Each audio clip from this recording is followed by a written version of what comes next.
Assalamualaikum.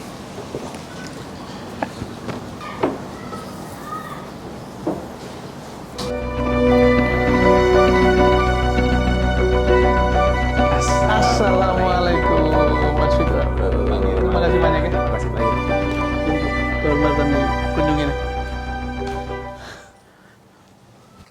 Apa kabar? Alhamdulillah. Saya sudah lama nih mendengar cerita tentang Kita Bisa gitu ya. Dan termasuk beberapa kali kan ada urusan dengan Palang Merah. Tapi saya pengen dengar langsung, ditembak langsung aja nih. Kita Bisa ini bisa apa gitu. bisa sebesar apa, bisa sehebat apa, dan mungkin ini bisa jadi awal obrolan kita sore ini. Kita bisa apa ya? Memang itu nama adalah doa ya. Jadi Amin. kemana-mana suka dibilang, bisa nggak? Bisa dong, kan kita bisa. Iya, tapi kami sebenarnya berangkat dari semangat melihat gotong royong di Indonesia ya. Apa sih format gotong royong yang nyata di dunia digital? Nah, kami pinjamlah konsep crowdfunding yang pada tahun 2012-13 tuh di Amerika, di Eropa. Sangat populer ya. Pesat sekali pertumbuhannya. Lah, kenapa bangsa gotong royong ini nggak punya platform serupa? Disitulah kurang lebih sebenarnya lahirnya Kita Bisa. Kalau nggak salah sempat internship atau magang atau kerja di satu perusahaan yang sama, yang sejenis di New Zealand ya waktu itu. Saya waktu kuliah sempat magang di perusahaan startup ya, Chief ya istilahnya. Jadi perusahaan teknologi yang mengandalkan teknologi untuk bisa ekspansi. Tidak persis sama Kita Bisa, tapi itulah yang mengantarkan saya pertama balik ke Indonesia karena saya kuliah di Selandia Baru. Lalu di sini jadi berkenalan dengan banyak pegiat perusahaan teknologi atau rintisan. Disitulah akhirnya kami banyak bersilaturahim. Saya pengen Mas Fikra cerita nih ke audiens kita ya.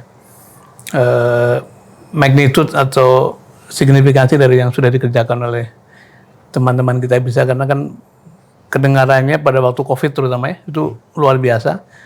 Begitupun ketika penggalangan dana untuk Palestina, itu juga responnya luar biasa. Jadi kalau boleh cerita seberapa jauh perjalanan, kemudian berapa yang sudah dihimpun atau disalurkan, dan juga saya kira banyak sekali inisiatif yang menjadi kolaborasi kan. Mungkin bisa cerita. Alhamdulillah Chief, tahun ini kami masuk ke tahun ke-11 Kita Bisa.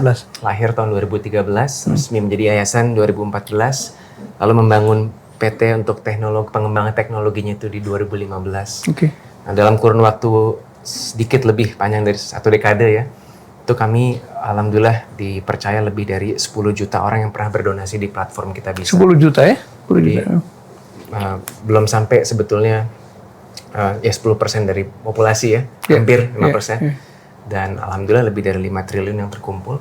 Tapi mungkin angka relatif ya, Pak Dir. Tapi yang membuat kami terus bergerak adalah ini dari elemen masyarakat yang sangat luas. Ada yang nyumbangnya mungkin 1 juta, 2 juta, ada juga yang 1.000, 2.000. Tapi setiap hari. Jadi siapapun bisa gotong royong terlepas latar belakang di wadah Kita Bisa ini. Luar biasa ya udah. Walaupun tadi dikatakan 10 juta itu baru seberapa tuh dari 1/28 ya. 1/28 dari, tapi mungkin tidak banyak satu institusi crowdfunding atau donasi atau platform gotong royong yang bisa menghimpun sebanyak itu tuh. Apa yang dikerjakan sehingga bisa menghimpun segitu banyak dan memperoleh respon dari masyarakat? Mungkin karena lahir digital ya Chief ya, jadi memang by nature sudah ada aspek transparansinya. Siapapun yang menggalang atau menyumbang bisa melihat kan uangnya dipakai untuk apa, berapa yang terkumpul. Jadi aspek trust itu ibaratnya sudah built in dari hari pertama. Tapi yang kedua tentu semua pasti ada kredit. Kita standing on the back of the shoulders of the giants. Salah satunya mentor kami, pembina kami, Prof. Ronald Kasali. Juga mungkin kawannya Pak. Orang-orang yang dikenal publik dan dipercaya publik ya. Betul. Di awal tentu banyak dukungan dari beliau yang mengakselerasi kepercayaan tersebut. Mas Fikra, kita kan sama-sama baca tuh bahwa Indonesia ini negara yang terus-menerus ada di atas dalam ranking kedermawanan. Dan ini juga saya kira ada kaitannya dengan yang Anda kerjakan. Gimana tuh memahami bahwa kita sebenarnya negara yang sedang-sedang saja, bukan negara yang kaya banget gitu. Malah kalau lihat tren ekonomi belakangan itu kan seperti kelas menengahnya menurun gitu ya. Tapi memahami bahwa mereka walaupun keadaannya terbatas tapi tingkat kedermawanannya begitu tinggi tuh. How do you see this? Right. Menurut saya ini fenomena kultural yang sangat menarik ya. Karena bisa dilihat kemarin saat pandemi yang secara ekonomi orang lagi sulit, tapi justru kedermawanan semakin meningkat, gitu ya. Artinya mungkin karena Indonesia itu secara society itu komunal ya, kolektif, nggak pelit untuk bisa urun tangan gitu, turun tangan. Jadi sangat menarik karena ini kalau kita ngobrol sama teman-teman, misalnya platform serupa tapi di US atau di Eropa, behaviornya sangat berbeda. Yang biasa menyumbang itu 1 atau 2 degree koneksi dari yang menggalang. Sementara di Indonesia ada istilah stranger helping stranger itu sangat umum. Selama terpercaya orang rela untuk nyumbang. Nah itu yang menjadi apa ya? Buat kami ini sudah menjadi aset bangsa. Nah gimana ada wadah-wadah terpercaya supaya aset ini jangan sampai malah disalahgunakan. Pada waktu COVID itu kan saya masih di PMI, Sekjen PMI dan menjadi semacam koordinator Satgas lah untuk menjalankan berbagai operasi. Dan kita menyaksikan di berbagai wilayah itu di Palu ada namanya ROA jaga ROA, jadi saling menjaga gitu. Di Jogja kita lihat rumah tangga yang sebenarnya sederhana sekali, tapi karena tetangganya tahu kena COVID, tiap pagi dianterin makanan atau sayur apa gitu. Jadi kami juga saya kira kita sama-sama tuh membentuk namanya Forum Solidaritas Kemanusiaan. Dan dengan cepat puluhan NGO, ratusan NGO bisa terlibat untuk mengamplifikasi gerakan. Jadi saya sepakat sekali itu bahwa ini adalah aset kita yang harus kita jaga gitu, dan teman-teman kita bisa memberi platform sangat baik, sangat accountable, sangat transparan. Dan saya ingin minta pendapat, ya kita tukar pikirannya, minta pendapat. Sebetulnya kan itu harusnya merupakan wujud dari sikap suka memberi gitu ya. Tapi ini agak ke public area. Di public area tidak menampakkan itu, malah saya menyebut kata korupsi misalnya gitu ya. Korupsinya tinggi tapi kedermawanannya tinggi, itu gimana tuh menjelaskan itu? Menarik. Kayaknya Pak Dirman subjek expertnya sebetulnya kalau keyword korupsi ya. Saya coba berpendapat dengan keterbatasan pengetahuan saya Pak Dirman ya. Tapi saya melihat problemnya lebih di sistemik ya. Sistemik ya? Karena gimana tuh? Suka memberi gitu ya. Saya melihat korupsi itu kan di berbagai tingkat masyarakat, tentu yang di spotlight yang pejabat publik dan lain-lain ya, di tingkatan yang sudah masif. Tapi secara sistem apa ya, akuntabilitas dan amanah itu gimana kita bisa lebih ditanamkan. Mungkin kita punya budaya permisif terhadap hal-hal yang mungkin dianggap kayak karena kekeluargaan ini mungkin boleh-boleh aja lah. Boleh aja. Sehingga ini mungkin kontras budaya ketika saya pernah bekerja di luar sama bekerja di Indonesia, budaya feedback. Gitu ya. Budaya feedback ini kan seringkali kalau di Indonesia tidak disampaikan mungkin secara langsung. Gitu. Jadi apa ya, proses belajar dan menerima masukan itu tidak secepat yang semestinya bisa didapat. Gitu. Nah mungkin hal-hal yang dibuat menjadi permisif inilah yang juga efek ininya ya, snowballnya juga menjadi pembiaran budaya korupsi. Gitu. Dan secara sistem, saya juga nanti mau konsultasi justru ya. Saya sih melihatnya governance dan akuntabilitas ini juga tidak dijadikan apa ya, pelibatan publiknya masih kurang gitu. Untuk kayak why you should care about your own tax money misalnya, pemanfaatannya. Sekarang ini kita masih kadang-kadang merasa yang menjabat tuh adalah bos, padahal kan kita pembayarnya, gitu, kita penggajinya. Nah, hal-hal seperti itu yang menurut saya perlu didress secara sistemik, tapi secara individu juga, I think we can do better sih, to care more tentang aspek tersebut. Iya, saya pernah sampaikan ke beberapa forum, termasuk ketika saya ada di pemerintahan ya. Sesungguhnya every single public servant, mau dimanapun dia tingkatnya itu, ya namanya public servant kan. Mereka adalah pelayan publik. Why? Karena tadi yang dikatakan, kita membayar pajak dan mereka kita hire gitu ya dengan berbagai proses. Ada proses rekrutmen biasa, ada proses politik segala macam untuk melayani kita. Karena itu memang seharusnya mereka adalah orang-orang yang dedicated untuk melayani dan termasuk tadi memberi contoh atau hal-hal yang sifatnya nilai-nilai tadi. Nah, saya bilang bupati itu adalah kepalanya pelayan kabupaten gitu. Wali kota itu kepala pelayan sekota di mana dia dipilih. Gubernur satu provinsi. Sampai presiden itu adalah kepala pelayan seluruh Indonesia. Jadi harusnya mereka itu kalau tadi dikatakan bahwa bayar pajak itu belum merasa sadar bahwa they are our servants. Yang lebih parah lagi kalau si servantnya tidak merasakan bahwa tugasnya adalah melayani. Gitu.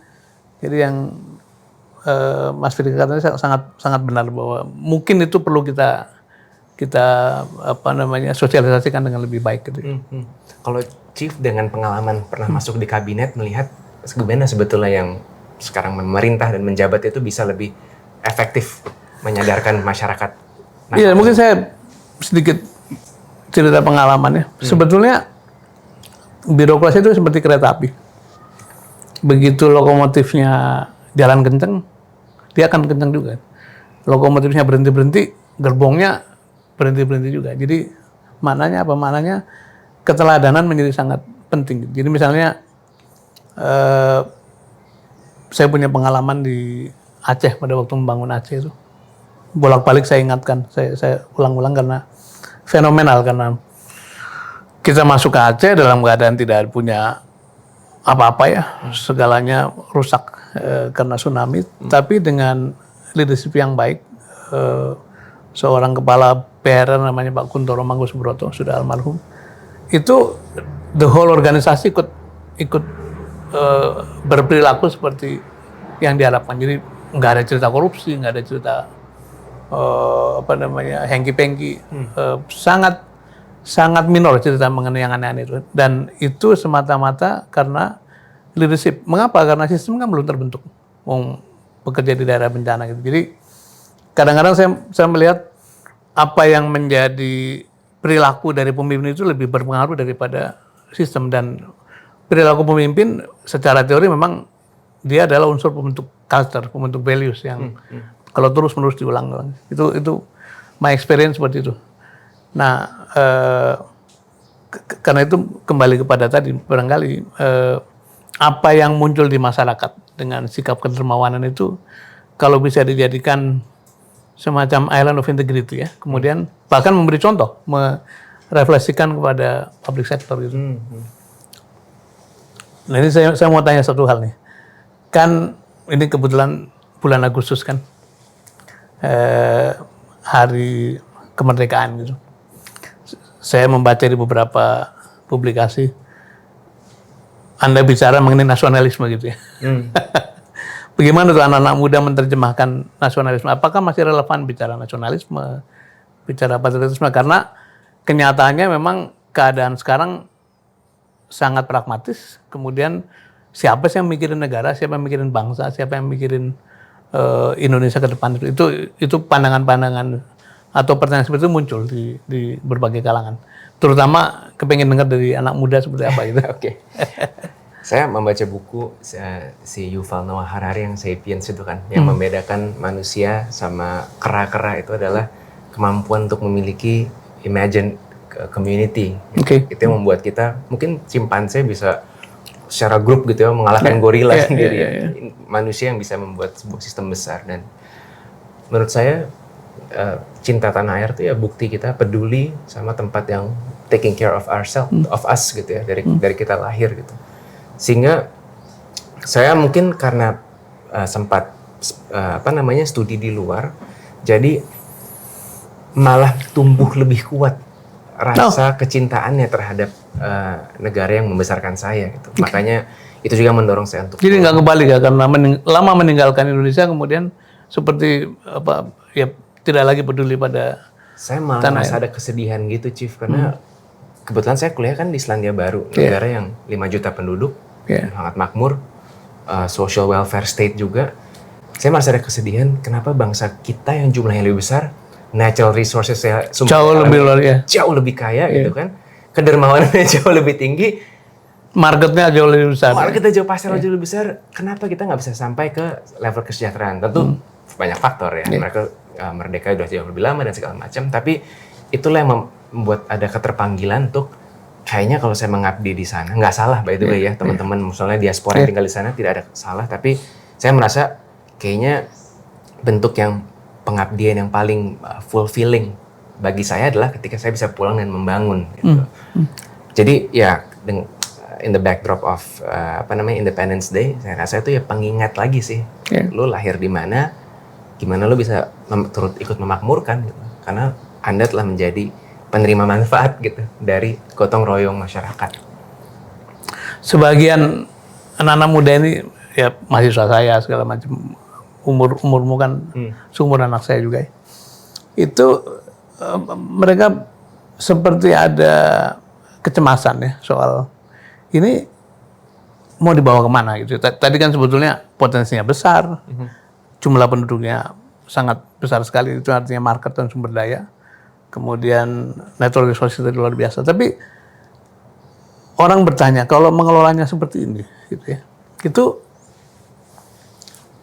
akan seperti apa tuan? Tadi banyak orang malah yang disekolahkan ke luar negeri, kemudian mereka berpikir, aduh mau pulang mau ngerjain apa gitu. Nah pada waktu Anda memutuskan, enggak saya mau balik dan do something, enggak ada kekhawatiran itu bahwa your ideas itu akan berlawanan dengan pragmatisme yang akut, dengan vested interest, dengan praktek-praktek yang saya sebut tadi itu. Enggak ada ketakutan itu atau kecemasan itu. Ya, saya rasa itu kecemasan yang wajar, khususnya bagi yang mungkin memiliki expertise ya, kayak seorang researcher atau bidang-bidang yang mungkin lebih dihargai di luar negeri. Saya kebetulan waktu itu karena masih juga sarjana bisnis ya, Chief. Jadi sebetulnya cukup palu gada. Gitu nanti saya mau tanya tuh kenapa dari bisnis kemudian belok ke sosial. Terus. Karena sarjana bisnis, jadi cukup generalis, cukup palu gada. Kalau orang bisnis kan berani ngambil resiko ya, jadi ya bismillah aja gitu pulang. Dan ternyata malah jadi excited karena ngelihat pertumbuhan digital baru mulai di tahun itu. 2000 excitement 11-12 ya? 12-13 ya. Euforia masuk ke dunia digital, berbagai aplikasi bermunculan. Jadi apa ya, secara energi hidup sekali justru di sini. Gitu. Pun sampai hari ini menurut saya apa ya, rasa atau vibe atau energi ya Indonesia tuh apa ya, bahasanya sangat hidup gitu, sangat vibrant dibanding negara-negara yang udah mature ya, udah cukup stabil. Jadi buat yang mungkin usianya masih lebih muda dan suka berpetualang, sebetulnya ini seru. Lahan subur ya, tantangannya seru dan lahannya juga insya Allah subur ya. Nah tadi kan sebetulnya your study adalah bisnis ya, kemudian tinggal di negara maju yang tentu saja lebih makmur segala macam. Kan saya membayangkan value yang tertanam itu kan value cari uang gitu ya, running bisnis. Tapi kemudian kenapa memilih social entrepreneur sebagai your choice, dan karyanya udah cukup lama kan, jadi jangan-jangan ini bakal lebih lama lagi karena sudah nyemplung di sini gitu. So apa yang mendasari itu? Sure. Ini mungkin masuk konsep social business ya Pak Dir. Di sini ketemu titik tengah, titik temunya, sweet spot antara yang saya pelajari gitu ya, gimana bisnis itu kan menciptakan value yang orang mau exchange value itu dengan uang, dengan apresiasi, yang ditujukan tidak berhenti di situ, tapi juga untuk addressing social issue, masalah sosial.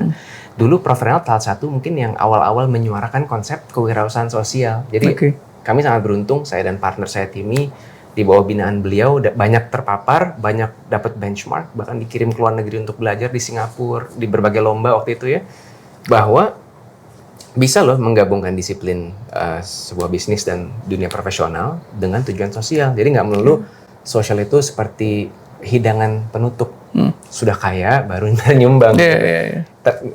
Analogi mungkin seperti itu ya. Jadi saya juga merasa ya alhamdulillah ketemu model ini yang bisa seimbang tuh antara saya bisa commit my time secara penuh di sini, dan mengerjakan ini tentu jadi cukup buat hidupin keluarga dan bisa addressing isu-isu sosial yang emang kita peduli di kita bisa.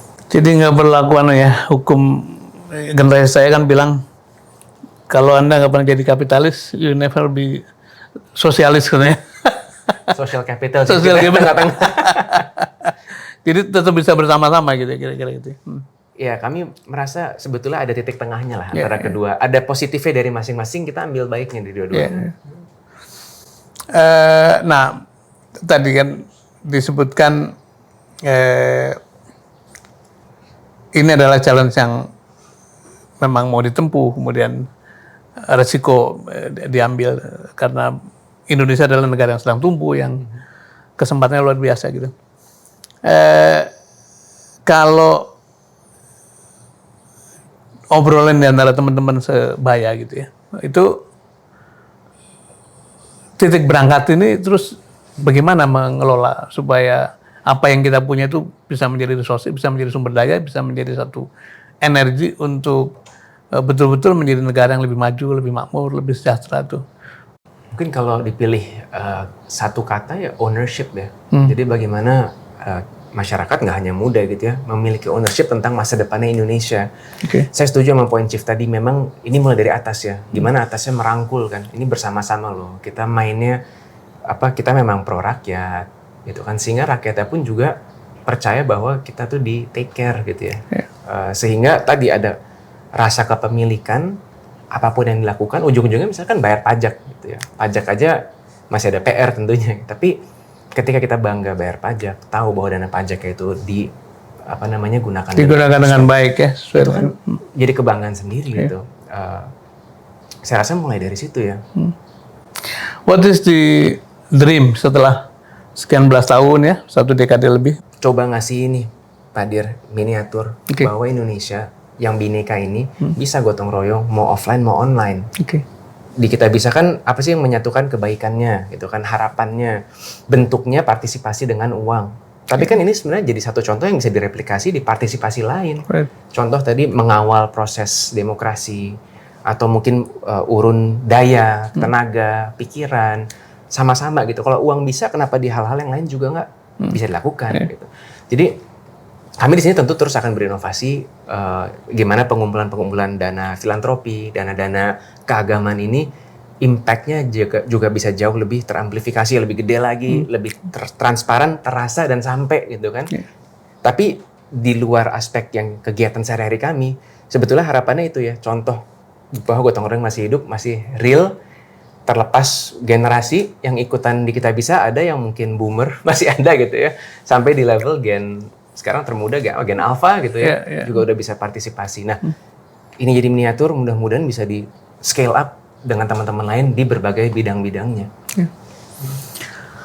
Terima kasih, ini dapat cerita banyak dan menurut saya ada banyak sekali yang bisa kita jadikan satu pembelajaran, terutama tadi kalau bisa scale up begitu rupa, itu satu inovasi yang sangat baik.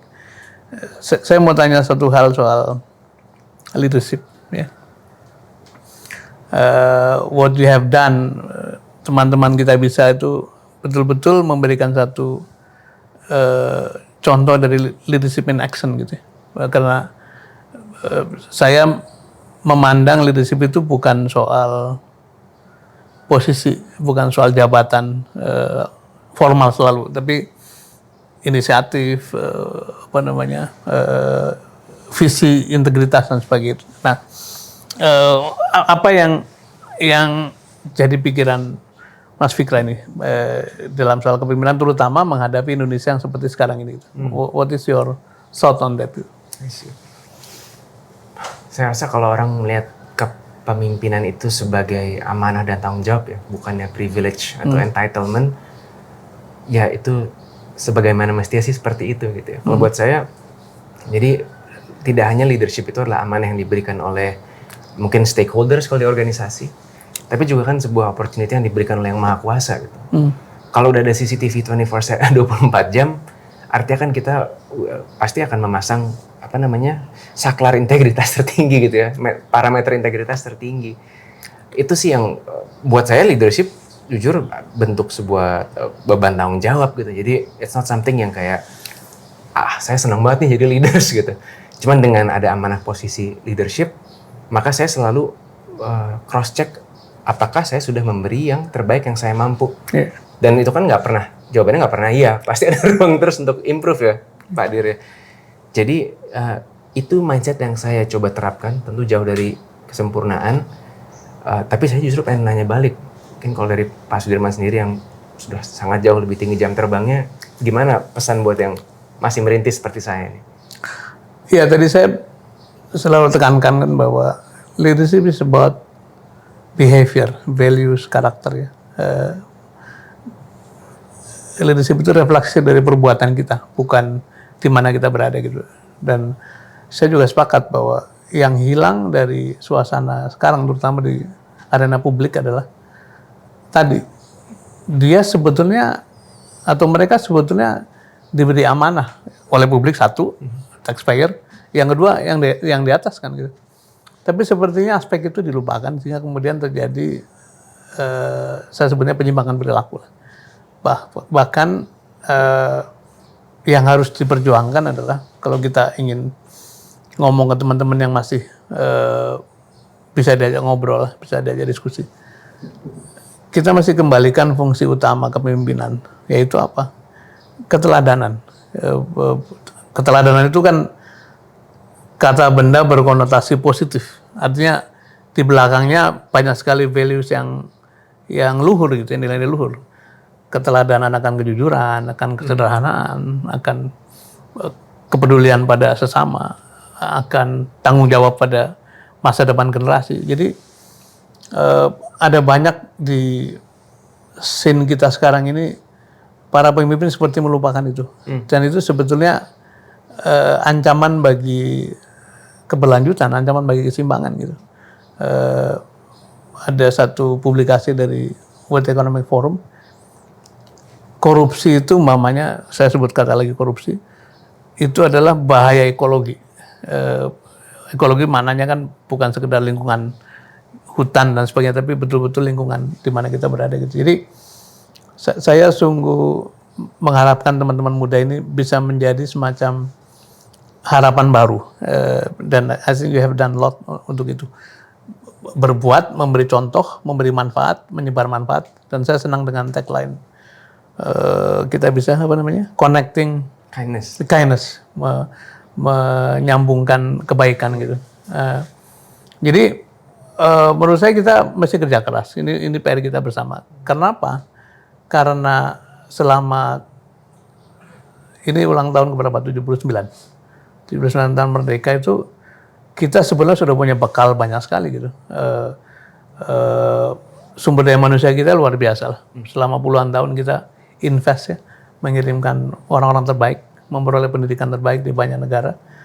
Nah ini sudah waktunya diorkestrasikan, dan hanya dengan pemimpin yang baik itu bisa digelorakan lah kira-kira gitu. Iya, tadi diceritakan bahwa I like di credonya, connecting the kindness. Tapi what is the challenge yang menurut Anda akan menjadi penghambat dari cita-cita tumbuhnya, cita-cita untuk lebih berkolaborasi dengan banyak pihak? Ya, karena kami satu ekosistem yang sangat dilandaskan kepercayaan, maka tantangan terbesar adalah menjaga ekosistem kepercayaan tersebut. Kita bisa ini kan bedanya dengan LSM atau NGO, kami bukan satu badan yang mengerjakan satu program, tapi platform.